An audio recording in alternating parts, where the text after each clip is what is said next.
नवग्रह बेकार है। एक काम करना, रोज अपने घर से एक लोटा जल लेकर शंकर को समर्पित करना, और प्रदोष का दिन हो और प्रदोष काल हो, एक धतूरा शंकर भगवान को समर्पित करना प्रारंभ कर दे, तेरे सारे ग्रह प्रबल हो जाए। सोमवार की जो प्रदोष पड़ती है वो इच्छा पूर्ति करती है, मंगलवार की प्रदोष रोग से मुक्ति देती है, बुधवार की प्रदोष कामना की पूर्ति करती है, गुरुवार की प्रदोष शत्रुओं का नाश करती है, शुक्रवार की प्रदोष सुख और शांति देती है, शनिवार की प्रदोष संतान का सुख देती है, और रविवार की प्रदोष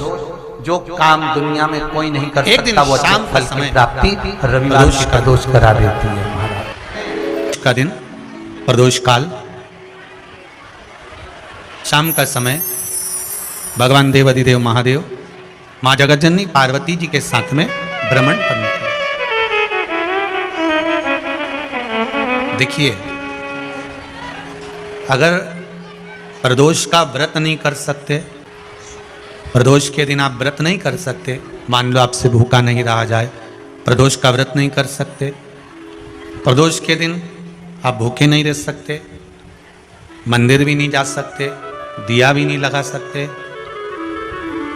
तो शिव महापुराण की कथा कहती है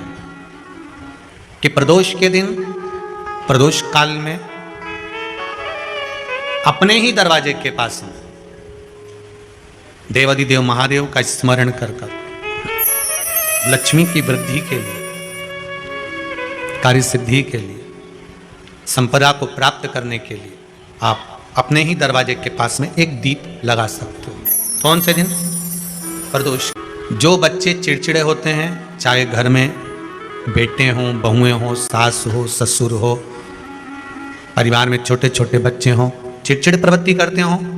या चिड़चिड़ा स्वभाव हो, जरा जरा सी बात में क्रोध आ जाता हो, बोलने का भान नहीं रह पाता हो, शब्दों के बाण चलते हों, तो महाराज प्रदोष के दिन, प्रदोष काल में बेलपत्री के पेड़ के नीचे एक, जो पत्ता आपके पास में हो, पान का मिल जाए तो पान का, पीपल का मिल जाए तो पीपल का, बेलपत्र का मिल जाए तो बेलपत्र का, उस पत्ते पर मात्र थोड़ा सा शहद और 7 दाने चावल के रखकर घी का दिया लगा दो महाराज, और थोड़ा सा जल हाथ की अंजलि में लेकर भगवान देवाधिदेव महादेव का स्मरण कर कर कि इस बेलपत्री के वृक्ष के नीचे माता लक्ष्मी, पार्वती, सरस्वती विराजमान है, इसी बेलपत्री के पेड़ के नीचे मेरे देवाधिदेव महादेव का 12 ज्योतिर्लिंग का स्वरूप प्रकट है, उनका स्मरण कर कर जल चढ़ा दीजिए, और उसका स्मरण कर लो जो चिड़चिड़ प्रवृत्ति करता हो, क्रोध करता हो, जिसको बोलने का भान नहीं होता हो, सम्मान नहीं देता हो, अपशब्द कहते हो, उनका स्मरण कर कर आप छोड़ेंगे। एकदम एक प्रदोष करेंगे, दूसरे प्रदोष तक तो आपको कोई दिक्कत ही नहीं है। 2-3 प्रदोष कर कर देखिए, बाबा कृपा करें। बच्चों को पढ़ने का कह रहे हो, पढ़ने बैठो, पढ़ने बैठो, पढ़ने बैठो, पढ़ने बैठो, तो एक आध प्रयास बच्चों के लिए भी कर लिया करो कि भाई ठीक है, बच्चे लोग विद्या में प्रबल होंगे।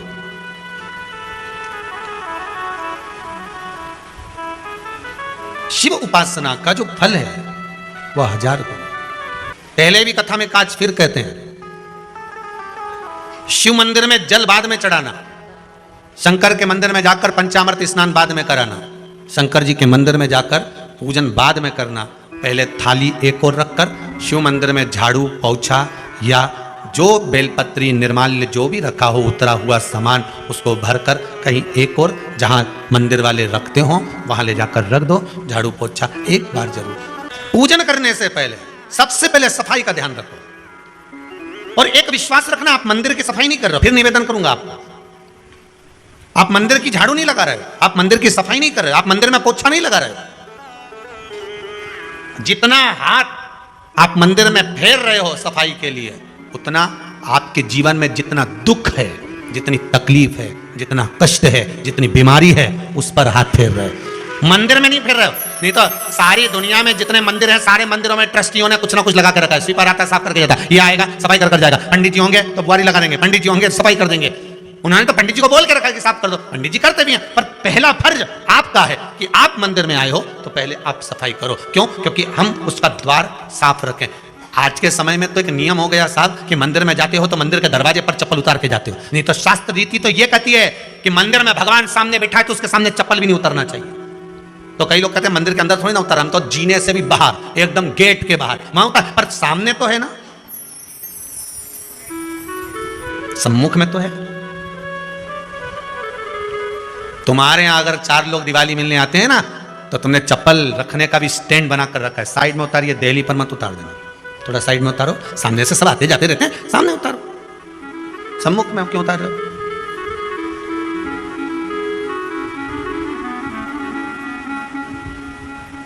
थोड़ा द्वार पे से दूर उतारिए।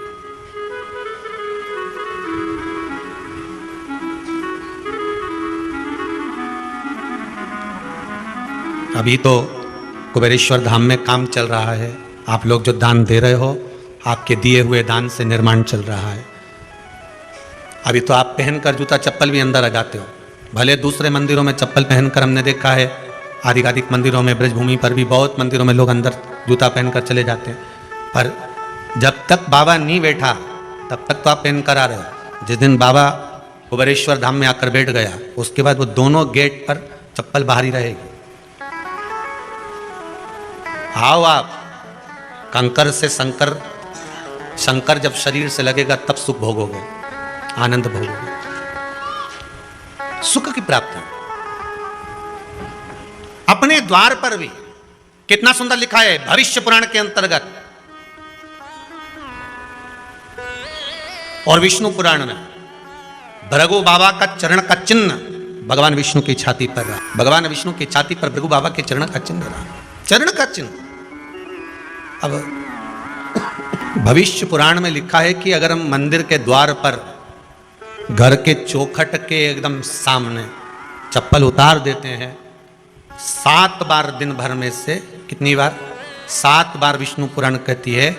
ऐसा कोई दिन नहीं होता जिस दिन दरवाजे पर 7 बार लक्ष्मी आकर खड़ी नहीं होती हो। कल एक कथा कही थी आपको कि प्रत्येक मनुष्य के भाग्य में सुख लिखा है, केवल मंथन करना। भविष्य पुराण कहती है 7 बार लक्ष्मी प्रत्येक मनुष्य के दरवाजे पर जाकर खड़ी होती है, पर द्वार पर चप्पल पड़ी होने के कारणवश वो लौट कर चली जाती है। बहुत ध्यान दीजिएगा महाराज, थोड़ा सा आपको बुरा लगेगा, लग जाए, पर शिव पुराण है, जीवन संवार देगी तो अच्छी बात है,